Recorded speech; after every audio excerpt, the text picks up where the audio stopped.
স্বাগত জানাচ্ছি খাতুনগঞ্জ থেকে বলছি। সাথে আছে আমি শামীম জাহিদ। এই অনুষ্ঠানে আমরা আলোচনা করে থাকি অর্থনীতির নানা বিষয় নিয়ে। আমাদের আজকে আলোচনার বিষয় দেশি সফটওয়্যার। আর এ নিয়ে আলোচনা করতে আমাদের সাথে আমাদের স্টুডিওতে আছেন Bangladesh association of software and information services এর অ্যাক্টিং প্রেসিডেন্ট শামীম আহসান এবং অ্যাডভান্স সফটওয়্যার ডেভেলপমেন্টের ব্যবস্থাপনা পরিচালক মোহাম্মদ জামিল হোসেন। তবে মূল আলোচনা যাওয়ার আগে দেখে নিই একটি প্রতিবেদন। তথ্য প্রযুক্তি ক্ষেত্রে দেশে দ্রুত বেড়ে উঠছে সফটওয়্যার এবং আইটি সার্ভিস শিল্প। বাংলাদেশে আইটি প্রফেশনালরা বর্তমানে ভারতের মতো প্রতিষ্ঠিত প্রতিযোগীদের সাথে পাল্লা দিচ্ছে। ব্যবসা ধরতেও সক্ষম হচ্ছে তারা, ফলে সুদিনের স্বপ্ন দেখতে শুরু করেছে সংশ্লিষ্টরা। তো মূলত এশিয়ার পর থেকে এবং বিভিন্ন প্রকার ফেয়ারগুলো বাংলাদেশে হওয়ার পর থেকে এক্সপোজার হওয়ার পরে আমাদের কিছু অর্ডার এখানে পরিমাণ বেড়ে গেছে, যেটার জন্য ক্লায়েন্টরা এখন বাংলাদেশকে আগে চিনতো না, এখন তারা বাংলাদেশকে চেনে এবং তারা বাংলাদেশকে কাজে দেওয়ার জন্য চেষ্টা করছে। সরকারি হিসেবে দেখা গেছে 4 বছর আগেও সফটওয়্যার এবং আইটি সার্ভিস শিল্পে রপ্তানি আয় হয়েছে $2.5 কোটি। 2010-11 অর্থ বছরে তা বেড়ে দাঁড়ায় $4.5 কোটি। আর গেল অর্থ বছর রপ্তানির পরিমাণ দাঁড়ায় প্রায় $7 কোটি। Bangladesh association of software and information services বেসিসের কর্মকর্তারা আশা করছেন অর্থ বছর শেষে এ আয় $10 কোটি ছাড়িয়ে যাবে। আসলে যে সম্ভাবনাটা তৈরি হয়েছে এটা আসলে এখন শুধুমাত্র শুরুর স্টেজে আছে। হ্যাঁ, কেননা আমাদের যে বিশাল সংখ্যক একটা আমাদের ইউথ ফোর্স আছে, সেইটাকে যদি আমরা কাজে লাগাতে পারি, এবং আপনারা জানেন যে আমাদের পার্শ্ববর্তী দেশ ভারত শুধুমাত্র এই সফটওয়্যার এবং আইটি সার্ভিস এক্সপোর্ট করি প্রায় $70-80 বিলিয়ন এক্সপোর্ট করছে, মানে অলমোস্ট বাংলাদেশের জিডিপির সমান। এই দুইটা পুঁজিকে যদি আমরা ইউজ করতে পারি তাহলে কিন্তু আমরা হয়তো ইন্ডিয়াকে ধরা ডিফিকাল্ট হবে, কিন্তু তাদের কাছাকাছি পৌঁছে যাওয়া কিন্তু বিরাট কোনো ব্যাপার না। তারা মনে করছেন সরকারের নীতিগত সহায়তা বজায় থাকলে সম্ভাবনাময় জনশক্তিকে কাজে লাগিয়ে সফটওয়্যার এবং আইটি সার্ভিস শিল্প হয়ে উঠতে পারে দেশের রপ্তানি আয়ের প্রধান উৎস। এখানে এমন না যে লোকের চাকরি নাই, এখানে কিন্তু চাকরি আছে কিন্তু লোক নাই। উম্মন হারাজমি, ইন্ডিপেন্ডেন্ট নিউজ, ঢাকা। দেখছিলাম আমরা প্রতিবেদনটি। জনাব হাসান, ঠিক কী ধরনের সফটওয়্যার এবং আইটি সেবার সম্ভাবনা রয়েছে দেশে? ধন্যবাদ। সফটওয়্যার শিল্প একটা ম্যাচুরিং পর্যায়ে কিন্তু এখন অলরেডি বাংলাদেশে পৌঁছছে। আমাদের প্রায় 1000-এর বেশি সফটওয়্যার এবং আইটি এবং সার্ভিস কোম্পানিজগুলো এখন বাংলাদেশে কাজ করছে এবং এর মধ্যে প্রায় 200-এরও বেশি প্রতিষ্ঠান 30টি দেশে সফটওয়্যার এক্সপোর্ট করছে। আমাদের প্রাইমারি এক্সপার্টাইজগুলো যেটা আছে সেটা হচ্ছে কাস্টম অ্যাপ্লিকেশন ডেভেলপমেন্ট, যে ক্লায়েন্ট রিকমেন্ড দিচ্ছে সেটা অনুযায়ী সফটওয়্যার আমরা ডেভেলপ করে দিচ্ছি। তারপর কাস্টমাইজ সফটওয়্যার, তারপর গ্রাফিক ডিজাইন সার্ভিসেস, সেখানেও বাংলাদেশ খুব ভালো করছে। আর কী ধরনের প্রোডাক্ট ভালো করবে এটা ডিপেন্ড করে কিন্তু আসলে একটা দেশের ইকোসিস্টেম। যেমন আমাদের দেশের ইকোসিস্টেমে কী আছে, গার্মেন্টস ইন্ডাস্ট্রি, তো সেই কারণে কিন্তু বাংলাদেশে গার্মেন্টস সফটওয়্যার খুব ভালো ভালো তৈরি হয়েছে। মাইক্রোফাইন্যান্স সফটওয়্যার, যেহেতু মাইক্রোফাইন্যান্সে বাংলাদেশ লিড করছে, এই মাইক্রোফাইন্যান্স সফটওয়্যার সলিউশন বাংলাদেশে খুব ভালো করছে। তারপর ব্যাংকিং সফটওয়্যার সলিউশনস তৈরি হচ্ছে। সো এই কিছু সেক্টরে আমরা খুব উন্নত মানের সফটওয়্যার তৈরি করতে পেরেছি। এবং আপনারা যে দেখলাম যে আমরা অলরেডি সফটওয়্যার এক্সপোর্টে গত বছর 54% গ্রোথ হয়েছে। এবং ওয়ার্ল্ড ব্যাংক প্রেডিক্ট করেছে যদি আমরা প্রপার পলিসি এবং ইনফ্রাস্ট্রাকচার সাপোর্ট দিতে পারি তাহলে আগামী 5 বছরে এই এক্সপোর্ট $70 মিলিয়ন থেকে $5 বিলিয়ন চলে যেতে পারে। এবং আমরা নতুন আরও 50,000-এর মতো দক্ষ white collar graduate level employment generate করতে পারবো। আচ্ছা আচ্ছা, ধন্যবাদ। জনাব হোসেন, ঠিক আপনারা যে সফটওয়্যার তৈরি করছেন, আপনি একটি সফটওয়্যার প্রতিষ্ঠানের কর্ণধার। কোম্পানিগুলোর কাছে বিক্রি করতে গেলে সাধারণত দেশি প্রতিষ্ঠানগুলো বিক্রি করেন, আপনারা কী ধরনের বাধার সম্মুখীন হন বা কী ধরনের চ্যালেঞ্জের সম্মুখীন হন? ধন্যবাদ আপনাকে। আসলে সত্যিকার অর্থে প্রাথমিক অবস্থায় যে চ্যালেঞ্জগুলো ছিল, আমি যখন ব্যাক ইন 2004-2005 বা তারও আগেরকার কথা বলছি, সেই সময় বাধাগুলো অনেক বেশি ছিল। আমরা দেখা যেত যে বাংলাদেশের আমাদের লোকাল অর্গানাইজেশনগুলো, আমাদের স্থানীয় এসএমই বা একটু বড় অর্গানাইজেশনগুলো, তারা সফটওয়্যার বলতে আসলে বেসিক্যালি বুঝতো হচ্ছে ওয়েবসাইট। একটা ওয়েবসাইট থাকা মানেই হচ্ছে বুঝতো যে একটা সফটওয়্যার তারা তৈরি করলো। কিন্তু অফিস অটোমেশন বা আদার্স অপটিমাইজেশনের জন্য, আদার্স ডেভেলপমেন্টের জন্য সফটওয়্যারের প্রয়োজনীয়তাটা তখন সে হারে বুঝতে পারতো না। কিন্তু এখন আসলে এই বাংলাদেশে এখন বিশ্বের সাথে তাল মিলিয়ে এখন আমাদের সফটওয়্যার শিল্প লোকালি ব্যাপকভাবে ডেভেলপ করেছে। আমরা এখনও পর্যন্ত আমরা মাল্টিন্যাশনাল কোম্পানিগুলোকে যেভাবে সাপোর্ট দিতে পারি, তারপরেও আমাদের লোকাল অর্গানাইজেশনগুলোকে সাপোর্ট দিতে বা তাদের কাছে কোনো সফটওয়্যার নিয়ে অ্যাপ্রোচ করতে গেলে কিছু বাধার সম্মুখীন হই। তারা হয়তো মনে করে যে আমি সফটওয়্যার যখন নেব অটোমেশনের জন্য, আমি দেশি সফটওয়্যার কেন নেব, কেন আমি ইন্ডিয়া থেকে বা বাইরের থেকে সফটওয়্যার নেব না, আমার দেশি সফটওয়্যার কি আমাকে সেই পরিমাণ সাপোর্ট দিতে পারবে, এটার কোয়ালিটি কেমন হবে না হবে, এই চ্যালেঞ্জগুলোর আমরা এখনও সম্মুখীন হই। তারপরেও আসার ব্যাপার যেটা সেটা হচ্ছে এই ক্ষেত্রে অনেকটুকুই আমরা অগ্রসর হয়েছি, যে এখন আমরা দেশি সফটওয়্যার অনেক অনেক ভালো ভালো সফটওয়্যার হয়েছে, যে কারণে এই চ্যালেঞ্জগুলো ওভারকাম করা যায়। যারা হাসান, আপনি বেসিসের নেতৃত্বে দিচ্ছেন, আপনার প্রতিষ্ঠান হিসাবে আপনারা প্রত্যেকটা অর্গানাইজেশনের আমব্রেলা বডি হিসেবে কী ধরনের সহায়তা দিচ্ছেন অন্যান্য ফার্মগুলোকে তাদের ডেভেলপমেন্টের ক্ষেত্রে? বেসিসের একটা প্রাইমারি অবজেক্টিভ হচ্ছে পলিসি অ্যাডভোকেসি। আমরা গভর্নমেন্টকে হেল্প করি বিভিন্ন আইটি ফ্রেন্ডলি পলিসি ডেভেলপ করার জন্য। যেমন বেসিসে কিন্তু যে ন্যাশনাল আইসিটি পলিসি তৈরি হয়েছে, সেটার পলিসি ড্রাফটে বেসিস অত্যন্ত গুরুত্বপূর্ণ ভূমিকা পালন করেছে। তারপর আমরা ধরেন মার্কেটিং সাইটে আমরা এক্সপোর্ট প্রমোশন ব্যুরোর সাথে জয়েন্টলি বিভিন্ন মেলার আয়োজন করে থাকি বিভিন্ন দেশে। Finance access to finance related জায়গায় যদি বলি, আমরা বাংলাদেশ ব্যাংকের সাথে ইকুইটি অ্যান্ড এন্টারপ্রেনারশিপ ফান্ড একটা আছে, সেখানে বেসিস ওই কমিটির মেম্বার আছে এবং বেসিস মেম্বাররা এই অ্যাক্সেস টু ফাইন্যান্স সুবিধা সেখান থেকে পেয়ে থাকে। ইনফ্রাস্ট্রাকচার রিলেটেড আমরা বেসিস লবি করে গভর্নমেন্টের সাথে আলোচনা করে জনতা টাওয়ারকে যে সফটওয়্যার টেকনোলজি পার্ক করা হয়েছে, সেখানে বেসিস মেম্বাররা সেখানে উন্নত মানের অফিস ইনফ্রাস্ট্রাকচার সাপোর্ট পেয়ে থাকে। সো এই ধরনের বেসিস ট্রেনিংয়ে বেসিস খুব ভালো মতো কাজ করছে এবং সেখানে basis institute of technology and management BITM নামে একটা অর্গানাইজেশন করা হয়েছে, যারা টার্গেট আছে যে আমরা 10,000-এর মতো দক্ষ আইটি প্রফেশনাল তৈরি করব, যারা ইন্ডাস্ট্রিকে সেবা দিতে পারবে এবং তারাও নিজেদের এমপ্লয়মেন্ট জেনারেট করতে পারবে। ধন্যবাদ। যারা হোসেন, যারা হাসান বলছিলেন যে EEF যেটা ফান্ড, যে এন্টারপ্রেনার্স ইকুইটি এন্টারপ্রেনার্স যে ফান্ড, সেইখানে উদ্যোক্তারা, আইটি খাতে উদ্যোক্তারা কী ধরনের সুবিধা পেয়ে থাকেন? আসলে এইটা একটা ভালো উদ্যোগ, বাংলাদেশ ব্যাংকের একটা ভালো উদ্যোগ যে এই পরিমাণ ফান্ড আসলে বাংলাদেশে যারা এন্টারপ্রেনার, যারা আইটি সেক্টরে যারা আসে, তরুণ উদ্যোক্তারা, এদের জন্য যেটা বড় চ্যালেঞ্জ হয়ে দাঁড়ায় সেটা হচ্ছে ফান্ডিং। এই ফান্ডিংয়ের জন্য বাংলাদেশ ব্যাংকের এই EF ফান্ডটা একটা বড় ভালো উদ্যোগ, কিন্তু এখনও এখানে নীতিগত কিছু উন্নতির প্রয়োজন আছে এবং এই ঋণটাকে কিভাবে সহজ করা যায়, এটার চ্যালেঞ্জগুলোকে কিভাবে ওভারকাম করা যায়, সেটা একটু ব্যবস্থা নিতে হবে। বাংলাদেশ ব্যাংকে এ ব্যাপারে উদ্যোগ নিতে হবে। আপনি যদি যোগ করতে চান। চ্যালেঞ্জ হচ্ছে আমাদের সফটওয়্যার এবং ITS কোম্পানিজগুলোর মেইন অ্যাসেট কিন্তু ইনট্যাঞ্জিবল অ্যাসেট, ইন্টেলেকচুয়াল প্রপার্টি। আমাদের কিন্তু টেবিল চেয়ার বা হেভি মেশিনারি সেটা আমাদের অ্যাসেট না। আমাদের সফটওয়্যার, আমাদের ব্রেইন, আমাদের এমপ্লয়ি বা টিম মেম্বার যাতে তাদের ব্রেইন, এটাই হচ্ছে আমাদের অ্যাসেট।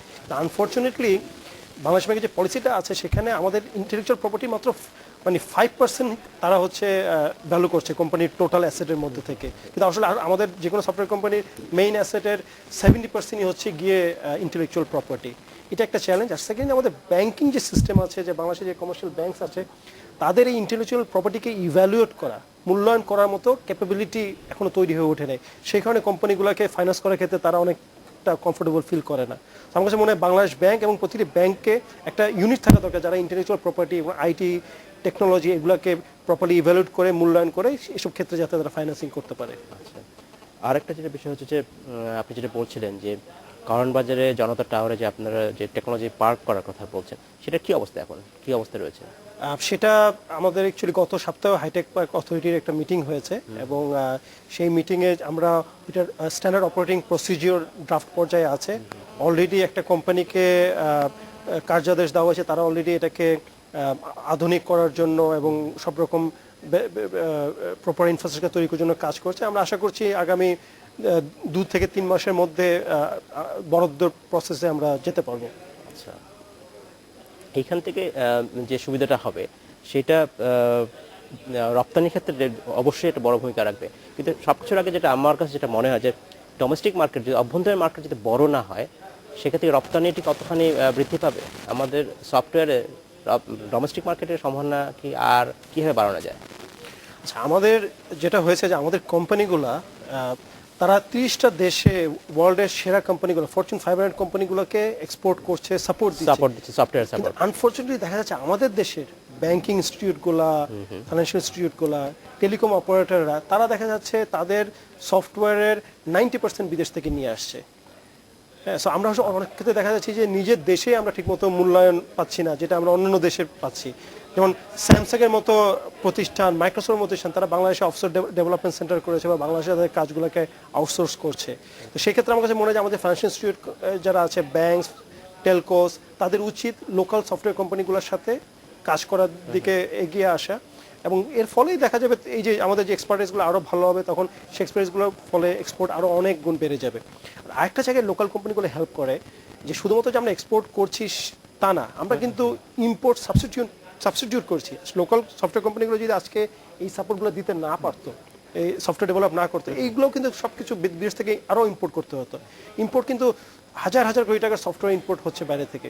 সো ওইটাকেও আমাদের যদি সাবস্টিটিউট হিসেবে লোকাল কোম্পানিগুলো নিজেরও এক্সপার্টিস ডেভেলপ আরও করতে পারতো এবং আমাদের দেশের কোম্পানি ইম্পোর্ট সাবস্টিটিউট বলতে আপনি কি বোঝাচ্ছেন? মানে এই যে আমরা যে সফটওয়্যার ডেভেলপ করছি এবং এটা যে আমাদের লোকাল মার্কেটে আমরা দিচ্ছি, যদি আমরা না দিতে পারতাম এই টাকার সফটওয়্যার কিন্তু বিদেশ থেকে ইম্পোর্ট করে নিয়ে আসতে হতো। ধন্যবাদ জনাব হাসান। আমরা ফিরে আসবো, আমাদের একটা বিরতি যেতে হচ্ছে। সময় হলো একটি বিরতি, আমরা সাথেই থাকবো।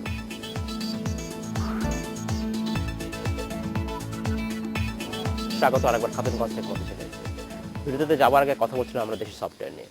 এই মুহূর্তে চট্টগ্রাম থেকে আমাদের সাথে সরাসরি যোগ দিচ্ছেন মাইক্রো সফটওয়্যার লিমিটেডের প্রধান নির্বাহী কর্মকর্তা মোহাম্মদ নূর করিম রবিন। কথা বলতে তার সাথে। রবিন, আপনার প্রতিষ্ঠান কি ধরনের সফটওয়্যার তৈরি করে এবং কোথায় বিক্রি করে থাকেন আপনি? আমরা করি basically accounting software, supply chain, fixed asset management, payroll এবং এছাড়া তো আমরা এই সফটওয়্যারগুলো বাংলাদেশের বিভিন্ন লোকাল কোম্পানিগুলোতে সেল করতেছি। এগুলো কি দেশীয় প্রতিষ্ঠান আপনি যেগুলো বলছেন? এছাড়া আমাদের ধরুন কিছু কন্ট্রাক্ট আছে, যেমন অস্ট্রেলিয়াতে আছে, মালয়েশিয়াতে আছে। জি হ্যাঁ, আমরা যে সমস্ত কোম্পানিগুলোতে সফটওয়্যার দিচ্ছি ওগুলো সবগুলো আমাদের এখানকার প্রতিষ্ঠান। আর আপনি যেগুলো বললেন যেগুলো আপনারা রপ্তানি করছেন, রপ্তানি করার ক্ষেত্রে কোনো বাধার সম্মুখীন হন বা কোনো অসুবিধা দেখেন? না, এগুলো আমরা আসলে এখনো ব্যাপকভাবে রপ্তানি করতেছি না। এগুলো আসলে আমাদের কিছু পার্সোনাল কন্ট্রাক্ট, ওগুলো থেকে আমরা সরাসরি রপ্তানি করতেছি। আপনি কি মনে করেন সরকারের কি ধরনের নীতিগত সহায়তা থাকা উচিত এই দেশি সফটওয়্যারের উন্নতির জন্য?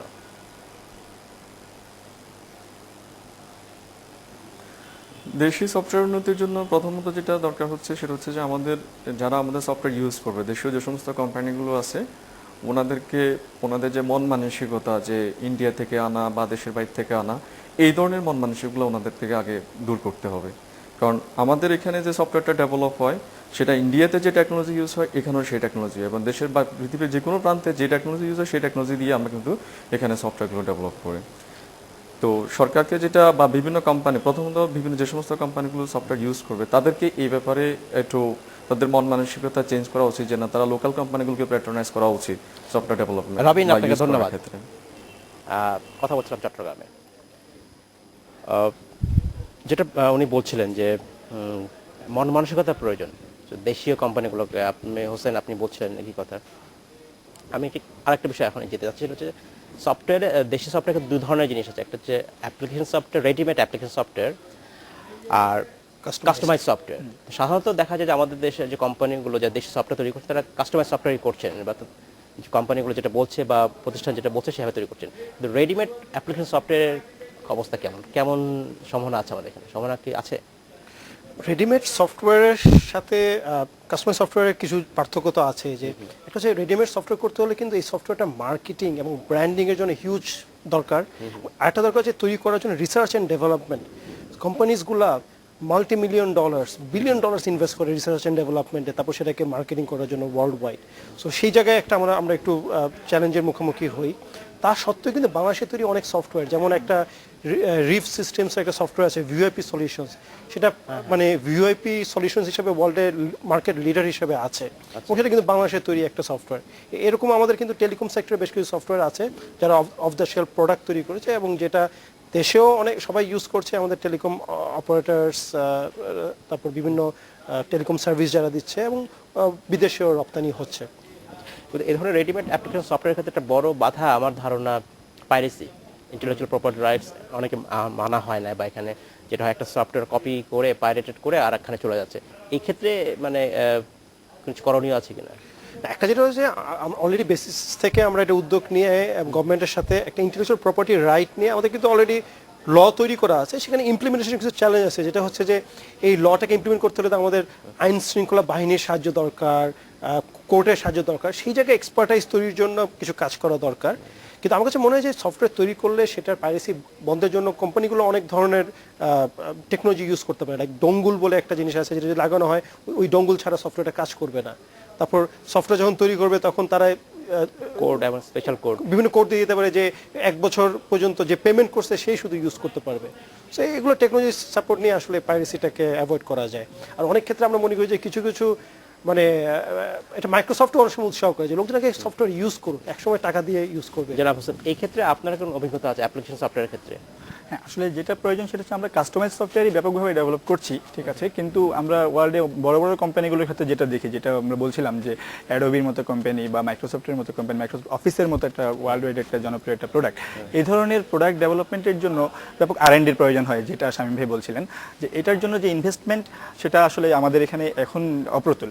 আর তবে এই ক্ষেত্রে আমাদের কিছু রিসার্চ অ্যান্ড ডেভেলপমেন্টের প্রয়োজন আছে। আমাদের এখানে প্যারালালি কাস্টমাইজ সফটওয়্যার ডেভেলপমেন্টের সাথে সাথে এই ধরনের কিছু প্রোডাক্ট বা ইন্টারন্যাশনালি যেটা আমাদেরকে পরিচিত করে তুলবে, যেমন যেটা রিপ সিস্টেমসের কথা বলেছেন, বা আমাদের এখানে কিছু সফটওয়্যার হচ্ছে, যেমন আমরা বাংলায় টাইপ করি যে সফটওয়্যারগুলোতে আমাদের এখানে এটা কিন্তু একটা পাবলিক ডোমেনের সফটওয়্যার, ঠিক আছে, এটা কাস্টমাইজড কোনো সলিউশন না, কোনো অর্গানাইজেশনের জন্য করা না, এরকম প্রচুর সলিউশন আমাদের এখানে আছে। দেশীয় ইমেজ বৃদ্ধির ক্ষেত্রে এই ধরনের অ্যাপ্লিকেশন, রেডিমেড অ্যাপ্লিকেশন সফটওয়্যার একটা গুরুত্ব আছে। এক্স্যাক্টলি।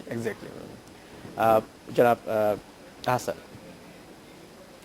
ইন্টারনেটের যে স্লো ব্যান্ডউইথের দাম বেশি বা আর কি কি অবকাঠামোগত সমস্যা আছে যেটার কারণে আমাদের দেশীয় সফটওয়্যার কোম্পানির ক্ষেত্রে বড় চ্যালেঞ্জ হিসেবে আপনি দেখছেন? জি, মানে একটা তো বড় চ্যালেঞ্জ হচ্ছে যে আমাদের আসলে একটা মতো সাবমেরিন কেবল এখনো আছে। তবে সুখবর হলো যে আগামী মাস থেকে একটা টেরেস্ট্রিয়াল কেবল সেকেন্ড কানেক্টিভিটি আমরা পেতে যাচ্ছি। এটা একটা আমাদের জন্য মাইলফলক হবে। আনফর্চুনেটলি সফটওয়্যার প্রাইস, যদিও আমরা এটা 70,000 টাকা 1 MB ছিল, যেটা এখন কমে 8,000 টাকা 1 MB-তে এসছে, কিন্তু তারপরও এটা সাউথ এশিয়া বা বিশ্বের মধ্যে ওয়ান অফ দ্য হাইয়েস্ট। তো আমরা এটা মনে করি যে এটা আসলে গভর্নমেন্টকে এটা দরকার সাবসিডি দেওয়া। আমাদের যেমন অন্ন, বস্ত্র, বাসস্থান যেগুলো আমাদের অধিকার একটা, এই ইন্টারনেটটা এখন হচ্ছে কি আমাদের একটা মৌলিক অধিকার।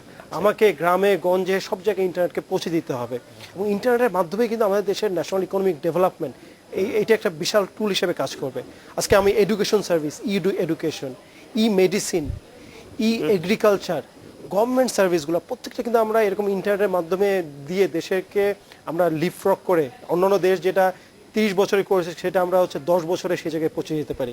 সো ইন্টারনেট প্রাইসটাকে 3 থেকে 4,000 টাকার মধ্যে নিয়ে আসা দরকার 1 MB, এবং আমরা চাই যে আমাদের দেশের ইয়াং জেনারেশন তারা ওই KBPS না, MBPS মানে 5 MBPS 10 MBPS করে একজন ইন্টারনেট কানেক্টিভিটি থাকবে, এবং তারা ডাউনলোড করবে, বিশ্বের সাথে যোগাযোগ করবে, শিখবে, লার্নিং হবে, বেস্ট ইউনিভার্সিটি পড়াশোনা। এখন হার্ভার্ড, MIT-র অনেক কারিকুলামগুলো ইন্টারনেটের মাধ্যমে পাওয়া যায়, ফ্রি দিচ্ছে তারা, সেগুলো জানবে এবং নিজেদেরকে গড়ে তুলবে। জনাব হোসেন, আপনি এই ক্ষেত্রে কি সম্ভাবনা এবং কি ধরনের অপরচুনিটি দেখছেন? হ্যাঁ, অবশ্যই, এবং এখানে আরেকটা জরুরি বিষয় যেটা, সেটা হচ্ছে নিরবচ্ছিন্ন সংযোগ, ঠিক আছে, যেটা আমরা খুব প্রবলেম ফেস করি, যেটা আমরা অনলাইন বেসড, ইন্টারনেট বেসড যে কোনো সেবার ক্ষেত্রে যেটা প্রয়োজন নিরবচ্ছিন্ন ইন্টারনেট কানেক্টিভিটি। আমরা লোকাল ইউজারদের জন্য আমরা কোনো একটা সার্ভার হোস্ট করলে আমরা যদি লোকাল ইউজারদেরকে দিতে চাই, সেক্ষেত্রে আমরা দেখা যাচ্ছে কানেক্টিভিটি নিয়ে ব্যাপক প্রবলেমে পড়ি, বিভিন্ন সময় বিভিন্ন স্থানে ফাইবার কাটা পড়ে বা ডাউন টাইম থাকে, যেক্ষেত্রে অনলাইনে সার্ভিস প্রোভাইড করাটা খুব টাফ হয়ে যায়। এবং ওই যে বিকল্প ফাইবার অপটিক যে চ্যানেল, সাবমেরিন কেবল, সেটা যদি না হয় তাহলে এটা আমাদের জন্য ইন্টারন্যাশনাল মার্কেটে পেনিট্রেট করাটা আমাদের জন্য আরও ডিফিকাল্ট হয়ে যাবে। খুব সংক্ষেপে, সরকারের কাছে কি ধরনের নীতিগত সহায়তা প্রয়োজন এই শিল্পের অগ্রগতির জন্য? সরকারের কাছ থেকে আমরা যেটা চাচ্ছি যে ন্যাশনাল ICT পলিসি যেটা তৈরি হয়েছে সেটাতে প্রায় 306টা অ্যাকশন আইটেমস আছে, সেগুলো আমরা দ্রুত ইমপ্লিমেন্টেশন চাই। ওখানে অ্যাকশন আইটেমে একটা খুব নির্দিষ্টভাবে বলা আছে, একটা ক্লজ, যে একটা আলাদা ICT ইন্ডাস্ট্রি ডেভেলপমেন্ট এজেন্সি তৈরি করা এবং সেই এজেন্সিকে প্রপার ফাইন্যান্সিয়াল সাপোর্ট দেওয়া। আমরা মনে করি ওইটাকে যদি করা যায় তাহলে খুব ফোকাসড ওয়েতে একটা এজেন্সি এই ইন্ডাস্ট্রি ডেভেলপমেন্টে কাজ করতে পারবে। একই প্রশ্ন জনাব হোসেনের কাছে। আমরা আসলে সত্যিকার সরকারি পর্যায়ে এবং হচ্ছে আমাদের এখানে বিজনেস অর্গানাইজেশনগুলো, প্রাইভেট অর্গানাইজেশনগুলো, তাদের সবার পক্ষ থেকেই যেটা প্রয়োজন, এন্টারপ্রেনারদেরকে সহযোগিতা প্রয়োজন। যেটা আমাদের এখানে যে মানের সফটওয়্যার তৈরি হয়, কোয়ালিটি সফটওয়্যার ডেভেলপ হয়, এটাকে সাধুবাদ জানাতে হবে এবং এটাকে অ্যাকসেপ্ট করতে হবে। এবং আমরা বিশ্বের বাজারে প্রতিদ্বন্দ্বিতায় অনেক এগিয়ে যাচ্ছি, এই জিনিসটাকে আসলে আমাদের প্রয়োজন যে আমাদের সরকারকে এই ব্যাপারে সহযোগিতা করা এবং প্রাইভেট সেক্টরগুলোকে এই ব্যাপারে এগিয়ে আসা, যে লোকাল সফটওয়্যার ইউজ করি আমরা, আমাদের এন্টারপ্রেনারদেরকে আমরা ডেভেলপ করি, তাদেরকে আমরা সুবিধা দিই। আমরা লোকাল সফটওয়্যার ইউজ করি। ধন্যবাদ আপনাদের দুজনকেই, ধন্যবাদ জনাব হোসেন, ধন্যবাদ জনাব হাসান। আমাদের ধন্যবাদ। আমাদের সময় আজকে শেষ করতে হচ্ছে, আমাদের সময় আজকে স্বল্পতার জন্য। দর্শক, আজকে আমাদের শেষ করতে হচ্ছে এখানেই। আমাদের সাথেই থাকবেন, দেখা হবে আবারও খাতুন হস্পিটালের মধ্যে জেনে।